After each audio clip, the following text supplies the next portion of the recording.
Okay, so we will be speaking about oogenesis. I will be speaking about the basics, and then I will also be speaking a little bit about detail. So oogenesis, it goes from 2N to N, so basically from diploid to haploid cell, and it goes from an oogonia to an oocyte. There will be 2 arrests. Before puberty will be 1, we will be speaking about that, and then after every ovulation, and this happens 1 time every month, and we will speak about that too, involves meiosis and mitosis. So oogenesis is not just meiosis, because mitosis will also be involved in the proliferation period. And oogenesis starts in embryonic life and ends after every fertilization or in menopause, where in menopause there will be no more ovulation, and so oogenesis will not take place. Okay, so first and foremost, we would like to keep in mind the amount of chromosomes. This is really important, so you don't mistake the different vocabularies, because the vocabulary is really similar, but they mean completely different things. Okay, so in oogenesis we will have 3 periods. We will have proliferation, growth, and maturation periods. And really, essentially, what we want is to get to the maturation period, where we'll get one secondary oocyte, and if it gets fertilized, if this one gets fertilized, then we will have a mature oocyte, and that's really an egg. So a quick overview of the different periods.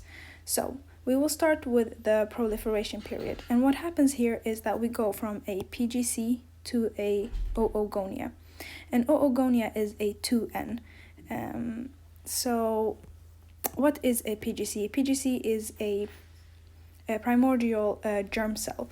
And if we're going to explain this a little bit more, let's say this is an embryo, and this embryo has a yolk sac. So yolk sac. Here we will have the primordial germ cells, and these primordial germs will move at 3 months. When the embryo is 3 months, then these PGC will move to the mesoderm, or to the genital, in the genital ridge. So here. And when they move here, they will differentiate, and then they will become oogonia. Because here the PGC could be either male, female sex cells, but when they come to the genital ridge and then they differentiate, then they will become a oogonia. But they have 2N, and that we don't want yet. Or we don't want that. Okay. So as I said, that happens in the 3rd month, and around it will be an embryonic follicle. Yes. Okay, so after proliferation period, you will have the growth period, and growth period will happen from 4 to 6 months of development. Yeah, and basically what happens here is just that the oogonia, the 2N, will become a primary oocyte, which is also a 2N, and around it will be surrounded by a primary follicle. So really here what will happen is we go from embryonic follicle, which is also called primordial follicle, to a primary follicle. And yep, okay, so after this we will go from growth period to maturation period. And so we still have our primary oocyte, and it will be right here, and it still has 2N. The thing here about growth period is it will be from 4 to 6 months. The maturation period will be from 7 to 8 months, and then after 7 to 8 months there will be a pause. The female will be born, and then until puberty there will be a pause, and then maturation will continue once every month. So after growth period, there will be maturation period for 1 month, and then a pause until puberty. Okay. So when a female has reached puberty, she will have approximately 400,000 primary oocytes, and 5 to 15 of them every month will reach 5 to 15 of them will be secondary oocytes. Okay, so 5 to 15 of them will try to be 5 to 15 will mature, but not completely. Only one of these 5 to 15 will become a secondary oocyte. Only one per month will be a secondary oocyte, and that's because only this one will be able to complete meiosis 1.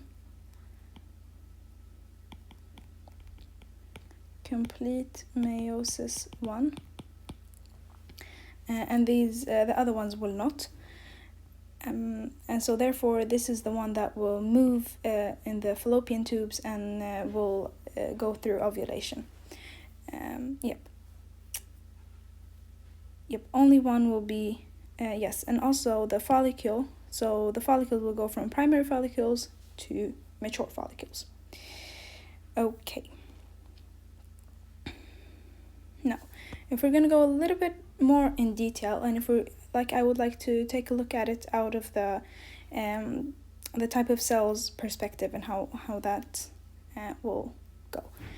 So, when we go from a primordial germ cell to oogonia, the amount of chromosomes here will be for the PGC and the oogonia, both will be still 2n. And this happens, as I said earlier, at the 3rd month of development. You will go from an undifferentiated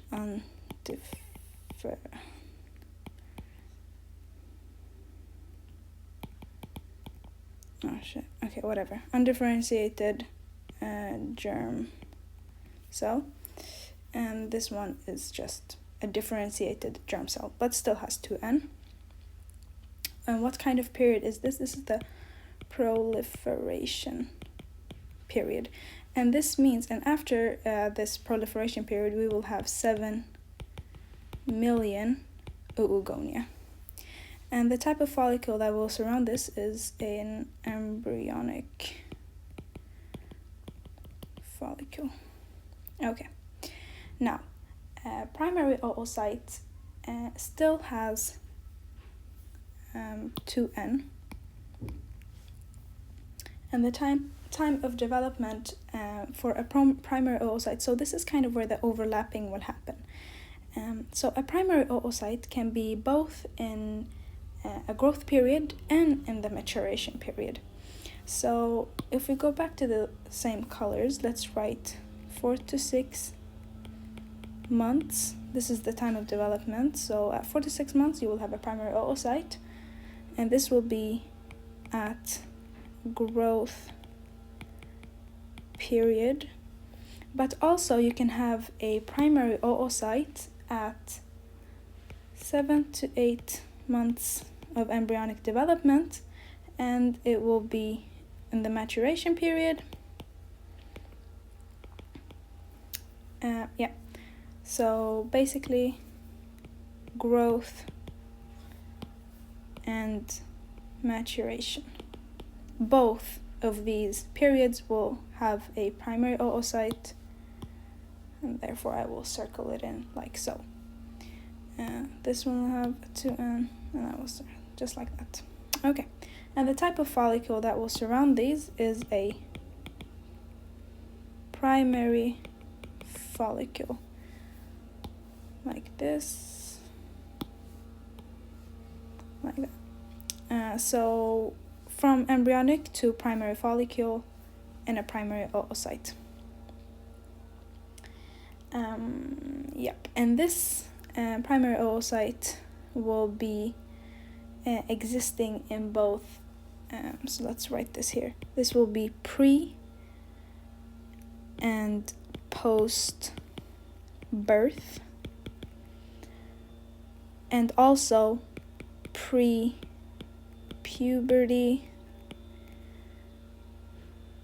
and in puberty.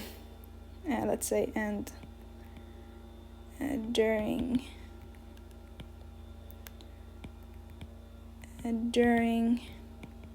puberty, like that.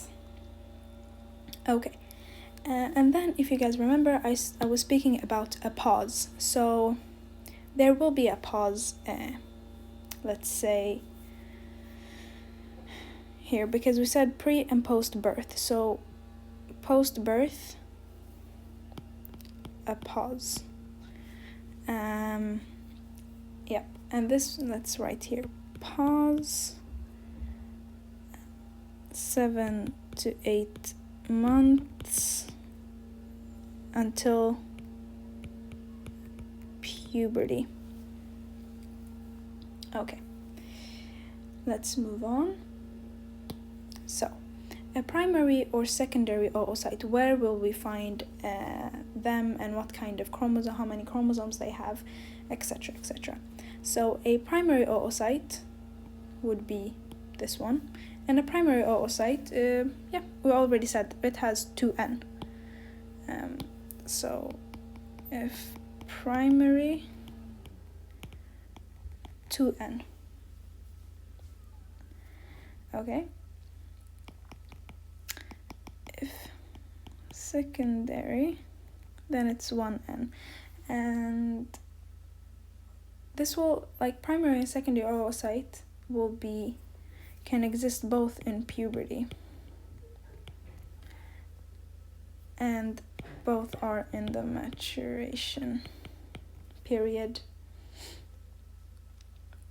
And the type of follicle that we have, well, if we have a primary oocyte, then we will also have a primary follicle. And if we have a secondary oocyte, then we will have a if we have a secondary oocyte, secondary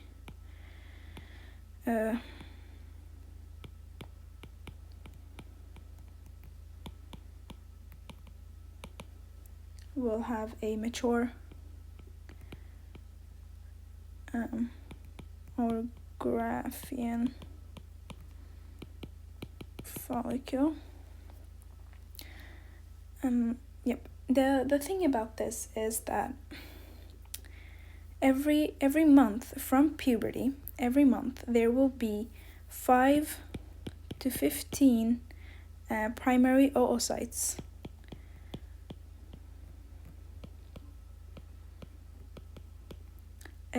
Will try to mature, or like they will try to complete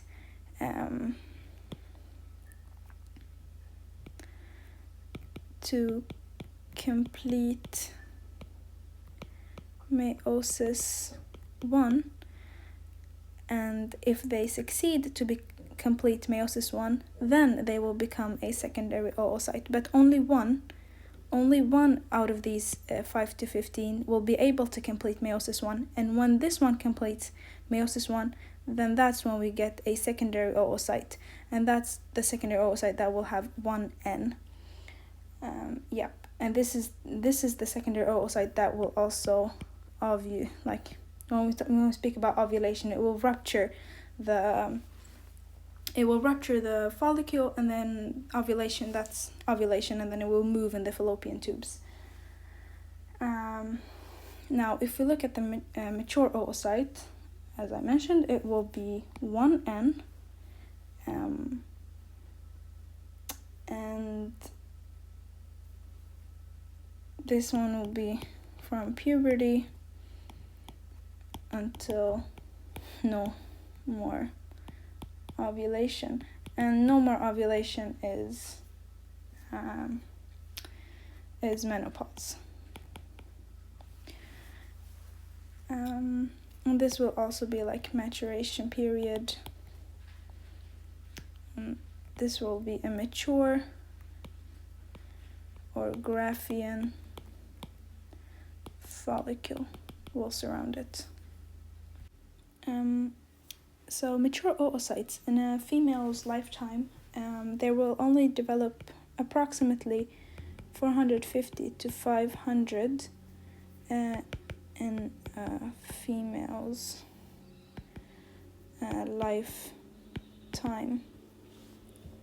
Yep. But this was actually it. So just like that is oogenesis.